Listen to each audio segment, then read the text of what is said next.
அம்மா இந்த மீனோட பேர் என்ன? இது எப்படி இருக்கும்? இந்த மீன் வந்து சாப்பிட்றதுக்கு செம்ம டேஸ்ட்டாக இருக்கும். இந்த மீனோட கட்டிங்கே பார்க்குறதுக்கு சூப்பராக இருக்கும். அதுக்காக தான் நம்ம அந்த வீடியோ எடுக்கிறேன். நல்ல தோலை உரிச்சிட்டு கட் பண்ணுவாங்க. முள்ளே இருக்காது. குழந்தைங்க விரும்பி சாப்பிட்ற மீன் இது.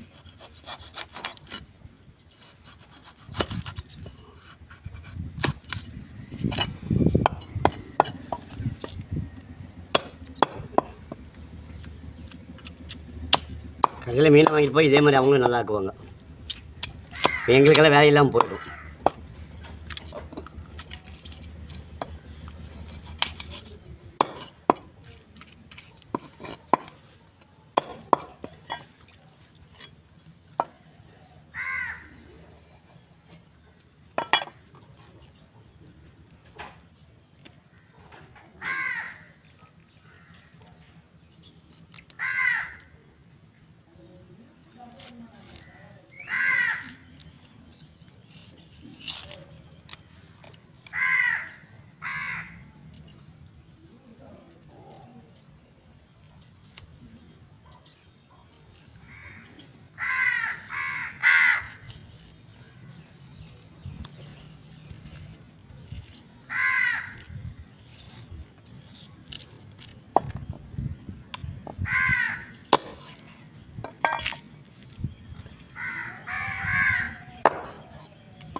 ரெண்டு பேர்த்துக்கு இது இப்படி ஃபுல்லாக போட்டுருங்க. ஆனால் மீன் சில்லி தான் போட போகிறாங்க. சில்லி தான் போடுறீங்களா? சின்னதாக கட் பண்ணி.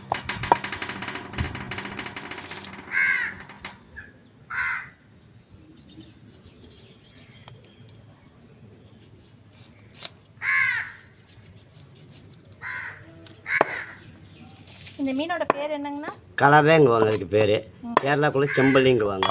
செம்பல்லி இல்லைன்னா கலவை.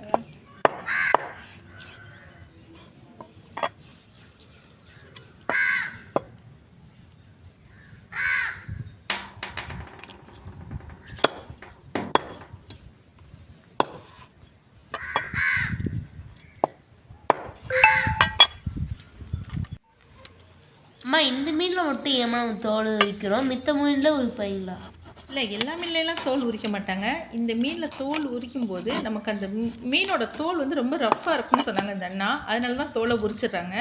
அதுக்கப்புறமேல் உப்பு காரம்லாம் போடுறது வந்து நல்லா பிடிக்குமா. தோல் உரிக்காமல் போடும்போது அந்தளவுக்கு உப்பு காரம் பிடிக்காதாம்மா. அதனால தான் தோல் உரிக்கிறாங்க. ஆனால் மீன் வந்து செம்ம டேஸ்ட்டாக இருக்கும். மீன் சில்லின்றீங்களே, எப்படி போடுவீங்க? டேஸ்ட் எப்படி வரும்? மீன் சில்லி நம்ம சிக்கன் சில்லி மாதிரியே தான். ஆனால் வந்து குழந்தைங்களுக்கு கொடுக்கறதுனால ரொம்ப கெமிக்கல் வெளியில் வாங்குகிற பொடியெல்லாம் போடாமல் நம்ம சிக்கன் சில்லி பவுடர் இருக்கு இல்லையா, அதில் சும்மா பேருக்கு 1 ஸ்பூன் போட்டுக்கிற வேண்டியதான். கார்ன்ஃப்ளவர் போட்டுட்டு நம்ம வீட்டில் குழம்புக்கு அரைச்சி வச்சுருக்கோம்ல மசாலாத்தூள், அது போட்டுக்க வேண்டியதான். அது கூடவே கொஞ்சம் சோம்பு, அப்புறம் கொஞ்சம் பூண்டு, இதெல்லாம் அரைச்சி இதில் தடவிட்டு நல்லா கார்ன்ஃப்ளவர் மாவு நிறைய போட்டுட்டு நம்ம வறுக்கும்போது சிக்கன் சில்லியில் என்ன ஸ்மெல் வருதோ அதுதான் வரும். அந்த டேஸ்ட் வந்து ரொம்ப அட்டகாசமாக இருக்கும். இதில் முள் வந்து நடுவில் இருக்க முள் மட்டும்தான். அதனால் குழந்தைங்க வந்து விரும்பி சாப்பிடுவாங்க. உங்களுக்குலாம் ரொம்ப பிடிக்கும். அதனால் இந்த மீன் சில்லி போட்டு சாப்பிட்டோம்னா செம்ம டேஸ்ட்டாக இருக்கும். குழம்புக்குமே இது அட்டகாசமாக இருக்கும். ரெண்டுமே செய்யலாம். மீன் சில்லியும் போடலாம், குழம்பும் வைக்கலாம். எப்படி பண்ணாலும் இந்த மீன் வந்து செம்ம டேஸ்ட்டாக இருக்கும். அம்மா இந்த மீனை கட் பண்ணதுக்கப்புறம் நம்ம எப்படிமா க்ளீன் பண்ணணும், இல்லை க்ளீன் பண்ணவே வேண்டாமா? இல்லை, இதில் ரொம்ப க்ளீன் பண்ணலாம் இல்லை. ஏன்னா அவங்க தோலை உரிச்சிடுறாங்க இல்லையா, அதனால் கல்லுப்பு போட்டு அலசி எடுக்கணும் அப்படின்ற வேலையெல்லாம் கிடையாது. சும்மா பேருக்கு லைட்டாக ஒரு அலசு மட்டும் அலசிக்கணும். வேணால் 2-3 தடவை கூட அலசிக்கணும். ஆனால் லைட்டாக அலசணும். ரொம்ப அழுத்தி தேய்ச்செல்லாம் கழுவணும்னு அவசியம் இல்லை.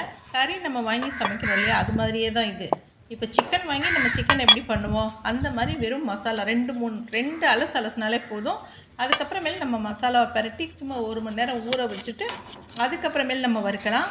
டயட் மெயின்டைன் பண்ணுறவங்க, எனக்கு பொரிச்சது சாப்பிடக்கூடாதுன்னு நினைக்கிறவங்க தோசை கல்லில் அந்த நம்ம மசாலா தடவுனதெல்லாம் போட்டுட்டு பேருக்கு ஒரு 4-5 ஸ்பூன் எண்ணெய் மட்டும் ஊற்றி நல்ல இட்லி சட்டியோட மூடி இருக்கு இல்லையா, ஏதாவது ஒரு மூடி, இந்த மூடியை வச்சு அந்த தோசைக்கல்லில் மூடி வச்சு இந்த மீனை வறுத்திங்கன்னா எண்ணெய் வந்து கம்மியாக தான் எடுக்கும். ஆனால் மீனோட டேஸ்ட்டு சூப்பராக இருக்கும். நல்ல சிம்லேயே வச்சு வறுத்தோம்னா செம்ம டேஸ்ட்டான மீன் இது. இந்த மீனில் ரொம்ப வேஸ்டேஜ் ஆகுமா? வேஸ்டேஜ் ரொம்ப கம்மியாக தான் இருக்கும் இந்த தோல் உரிக்கிற மீனில். நம்ம வாங்குகிற மீன் அப்படியே இருக்க மாதிரி இருக்கும். கொஞ்சம் தான் அந்த குடல் இதெல்லாம் போகும். இப்போ ஒரு 1/2 கிலோ வாங்குகிறோம்னா ஒரு 50 கிராம் அந்த அளவுக்கு தான் வேஸ்டேஜ் இருக்கும்.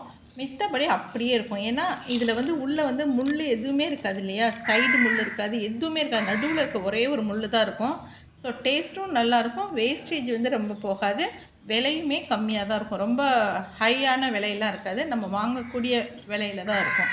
அதனால் இதை ஒரு வாரத்துக்கு ஒரு தடவையோ 2 தடவையோ வாங்கி தாராளமாக வச்சு சாப்பிட்லாம். செம்ம டேஸ்ட்டாக இருக்கும். ஒரு தடவை நம்ம வாங்கி இந்த மீனை குழந்தைங்களுக்கு வச்சு கொடுத்துட்டோம்னா இந்த மாதிரி மீன் சாப்பிட்றது தான் குழந்தைங்க விரும்புவாங்க. ஏன்னு கேட்டிங்கன்னா மித்த மீனெல்லாம் அந்த தோலில் தான் மசாலா பிடிச்சிருக்கும். இந்த தோலை உரிக்கும் போது மசாலா வந்து சூப்பராக பிடிச்சிரும். அப்போ காரம் சாரம் எல்லாமே சூப்பராக இருக்கும், அட்டகாசமாக இருக்கும் மீனோட டேஸ்ட்டு.